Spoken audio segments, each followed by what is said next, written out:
Welcome everyone to Manufacturing Talk Radio. My name is Tim Brady. I'm here with my co-host Lou Wise. We are at FABTECH 2015 at the Performance Convention Center in about 750,000 square feet of machinery for the manufacturing. Don't forget the 15 million pounds. 15 million pounds of equipment was brought into this convention center so that people from manufacturers from all over the country and some parts of the world can come in and see what's happening in manufacturing. Today we are pleased to have two people with us who are involved in the cutting edge, what we like to call the leading edge, but they'll probably tell us it's the bleeding edge of 3D printing. Dekker, who serves as president of Met-L-Flo, and Met-L-Flo is in Sugar Grove, Illinois. Carl, welcome to the show. Thank you very much. And we have Bob Markley. Bob is founder and CEO of Third Dimension Industrial 3D Printing. Bob, welcome to the show. Thanks for having me.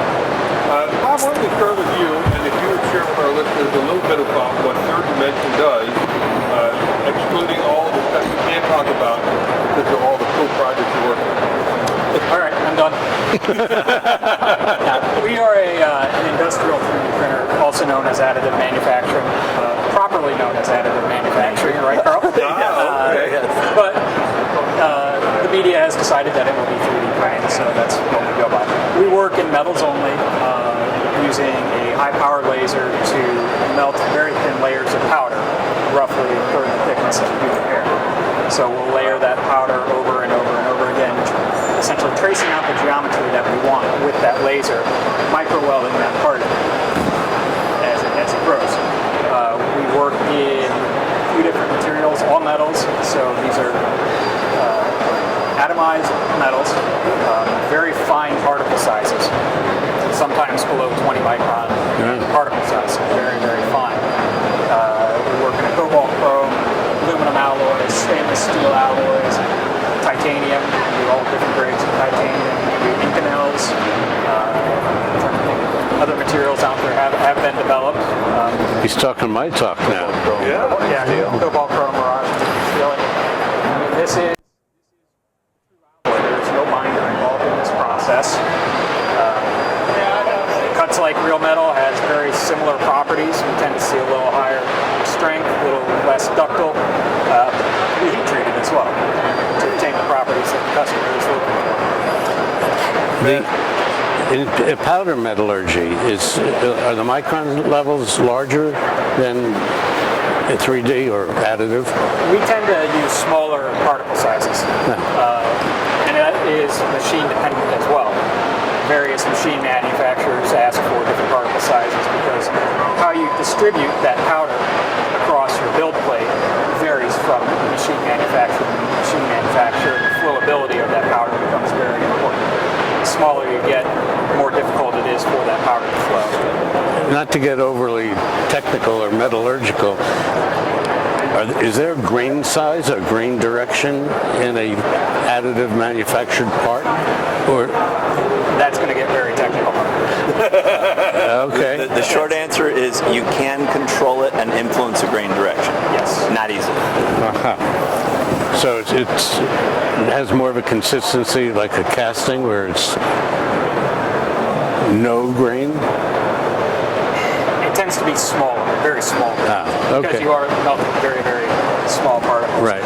You can go in and like Carl said, control that. You can do some heat treating, hit the part, which will provide a uniform grain. Right. Okay. Carl, you're president of Met-L-Flo. Give our listeners an idea of what Met-L-Flo does. Met-L-Flo is basically a contract manufacturer. We do additive manufacturing with extrusion-based technologies, vat polymerization, powder bed fusion technologies, just mentioning the ASTM F42 comments. And we utilize a variety of secondary processes to take those into alternate materials, be it standard conventional investment casting, sand casting, rubber plastic molding, or silicone castings, and even urethane castings for plastic parts or composite fiber layers. So basically trying to take people's concepts and geometries and turn them into physical functional parts. Okay. Now, Bob, you said additive manufacturing is the proper term. I know the media like 3D printing.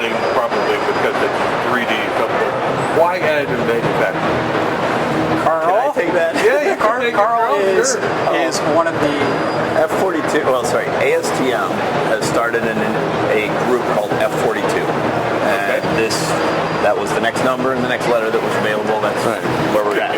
So F42 is the Committee on Standards for Additive Manufacturing.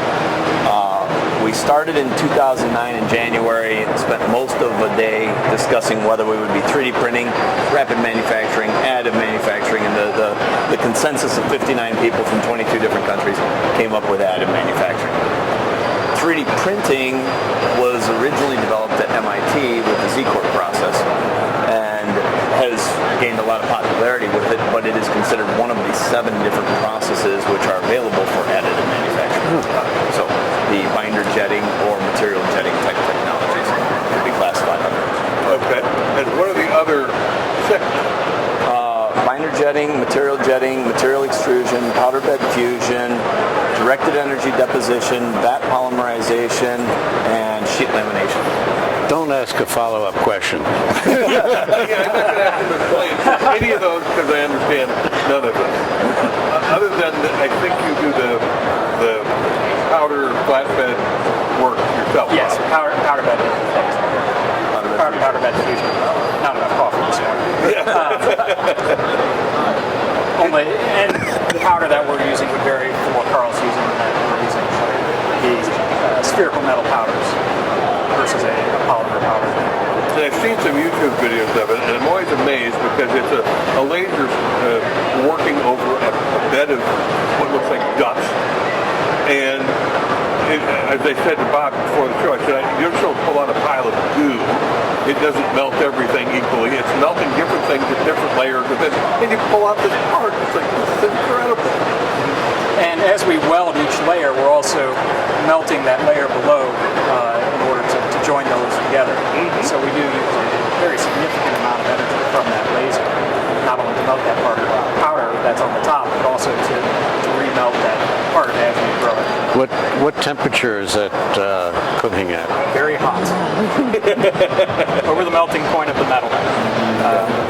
And we do run everything in an inerted environment, so we tend to use argon gas to see other groups using nitrogen. Now, Carl, you worked recently with some folks who were out at the Art Institute of Chicago. Yes. And there are 2 very stately bronze lion statues that sit in front of that building. And I guess you selected the South Lion. It wasn't so much us. Explain to me what took place. Okay, the organizers of FABTECH here had presented a question to me. They said, do you do 3D scanning? Sure. And then they came back a while later and they said, well, we want to scan one of the lions at the Art Institute for the FABTECH show. And I was like, okay, we can do that. So we organized and we got a few people, and then of course they came out with the infamous clause that it's all pro bono work. So we said, okay, let's pull some partners in. And wound up spending a good portion of better part of half a day with the Art Institute, getting their security personnel, powers, logistics, their curator, and all the different people associated with getting the permissions to be able to do the scanning. And in doing so, we ended up taking the South Lion, which was going to be less traffic for foot traffic, brought in a surfacer and a handheld scanner. Exact Metrology ended up doing the scanning of that unit there on the 16th of September, created the data of those, and ended up taking that data, applying the logos of the respective partners we pulled in, and gave us the CAD data. We ended up producing, well, originally 3-inch models, and they wanted 300 of them, and that wouldn't have been a problem, except they then said we want it larger. So we went up to 4-inch, and then of course my contact said she wanted it larger. So we went up to 5-inch, and now we've got about 105-inch and 104-inch different models here. So not quite the 300 we were targeting because of the increased size, but it does have a good impact. And we had also some assistance from Kristen Eisminger bring in the ability to do some metal parts so that we were able to get some of those to illustrate the technology as well. So our group actually went through, and not only did we produce the pieces, we also ended up taking it and did a black painting on it, and then did a green painting so we could try and mimic the weathering and the different effects of the actual lines that are out there. Right. One of the wouldn't let us touch the lines. I said, What? You can't touch the lines. You can't put stickers on, you can't put anything, you can't mark it, you can't nothing. So everything had to be non-contact and be able to pull it all together. You have 4 hours and that's it. Window closes. If you don't have the data you need in 4 hours, you're done. So we managed. I don't know if that would have worked in New York. Don't touch it. It's hard to say. I mean, it was one of those. It was a challenge. And you look at it, and sure enough, you can see that the tail of the South Line, which is called Stands and Defines, is actually worn clean down to the raw metal because everybody can actually reach and touch that part. So it's kind of strange, but nonetheless, we were able to do it without that. The Art Institute was pleased with it. Now we've got a bunch of them on display here, and I think they're giving them away to some social media contestants as well as some other people. So intriguing little project, something we can actually talk about versus the numerous things you can't talk about. Right. A lot of Bob's projects are for the government, so that they're under wraps. We do have one art project that is going to the moon in 2017. In fact, I just got word this morning that the launch was moved up from late 2017 to early 2017. Drives the engineer and me up the wall that we're sending art projects to the moon, but hey, I'll take it. So you're not allowed to say what that thing is. No, I can't. It is actually that is one of the few projects I can talk about. It is it's called the Moon Arc. It's going in. Let's see, it's going up as part of the Lunar X Prize. It's going to hitch a ride on one of the rovers. They're basically 4 small capsules that contain the history of man, a lot of poetry about the moon, some moon art, and these are very. My understanding is that they're very symbolic designs. That's very cool. So it's really been a very fun project for us. So is it electronic data? No, it's not. It's a micro-printed standard, and I'm not sure exactly how they're doing it. I'm just wondering how they're going to read it in the future. If we can print it now, we should be able to read it, right? Well, you think. And it's making the assumption that that everybody understands English in the future too. Yeah, we had the Art Institute has one of the letters they were using Roman numerals or Roman letters, and as opposed to a U, they use a V. So everybody who saw the logo was, wait a second, we've got a spelling error. We got to check this. No, it's the way it was when they started. Do you have a length to that lion that's sitting out there? I want to say it's about 10 feet long, 12 feet high from the ground, Right. and about 3 feet wide. I mean, there are so many people talking about the millennials and are they going to take an interest in manufacturing. And if you look at the kind of stuff that you two guys do, it's really fascinating, the kind of projects that you can get involved in. And I'm sure one of you is going to get involved in a project where somebody's got a part from a something that they can't find anywhere and they need it tomorrow. And one of you guys is going to be able, yeah, we could do that. As if it's okay. It's a nothing, but it's neat stuff. That happens pretty regularly. Really?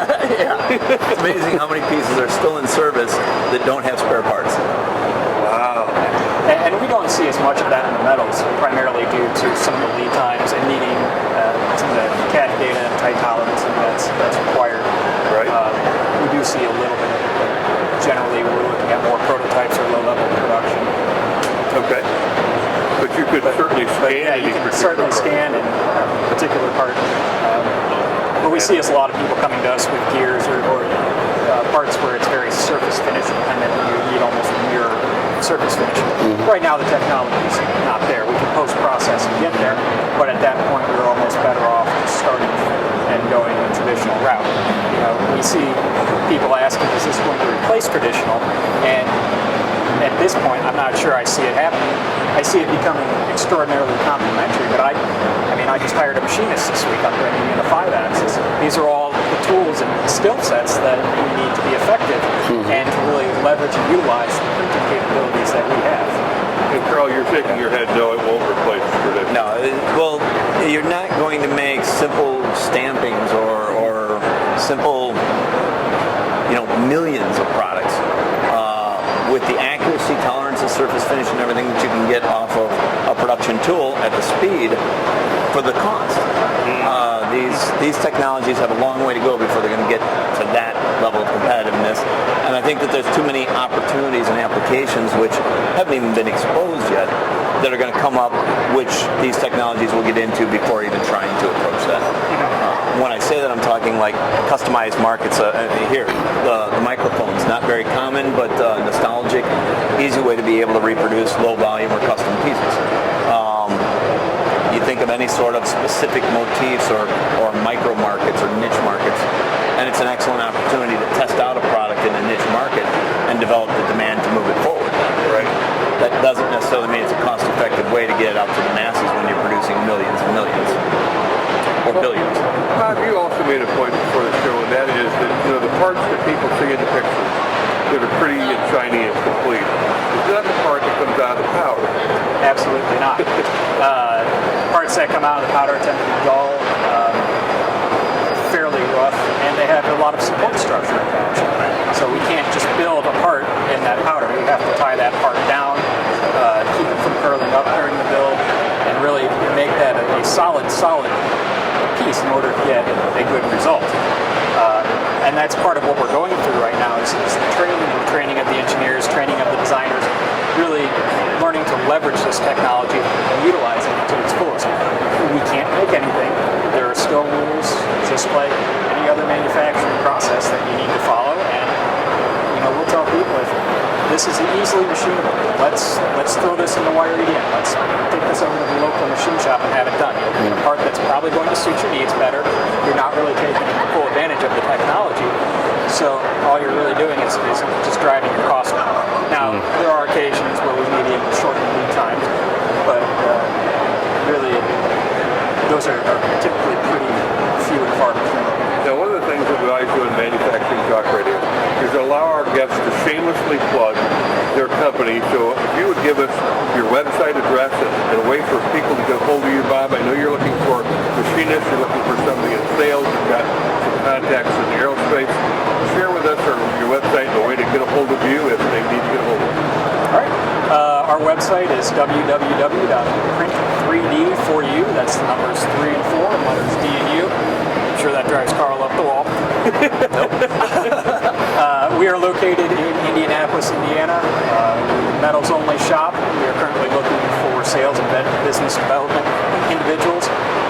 We are also working on chasing down our AS9100. We should be AS9100 certified hopefully end of Q1, early Q2 of next year. We are ITAR registered.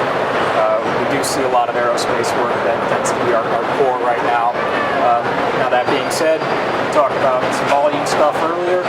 We're looking at a potential production run of 5,000 to 10,000 pieces a day in perpetuity in metal, which is really unheard of. But it's the right application. So, Great. Any sales and business development guys, go to the website. There's our phone number and contact information there, and that'll be the best way. And it's Bob Markley. Ask for Bob. Ask for Bob. I'm there. Great. I do it all. So. Great. And Carl, how about your shop? Well, we are AS9100 as well as ISO 9000 and ITAR certified. We are growing as well and adding a variety of technologies. A lot of the things we're looking for is, I don't want to say sales, but relationship management personnel. Because we're not just trying to sell to anybody, it's targeted specific applications. Right.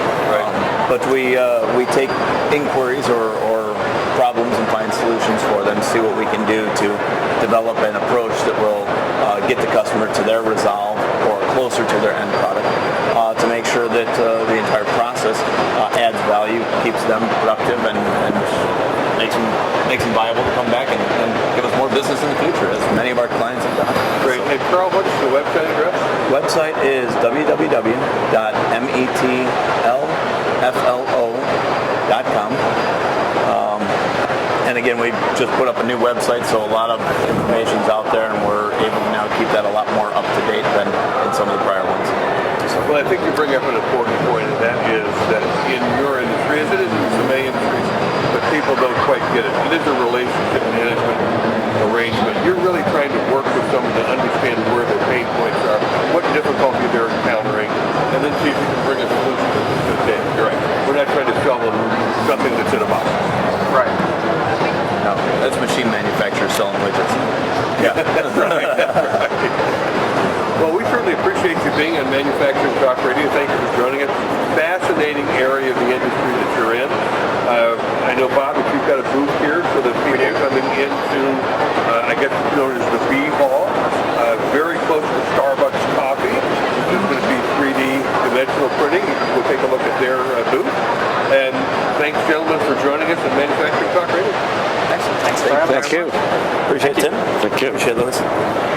Thanks. Bob? Thank you. Thank you.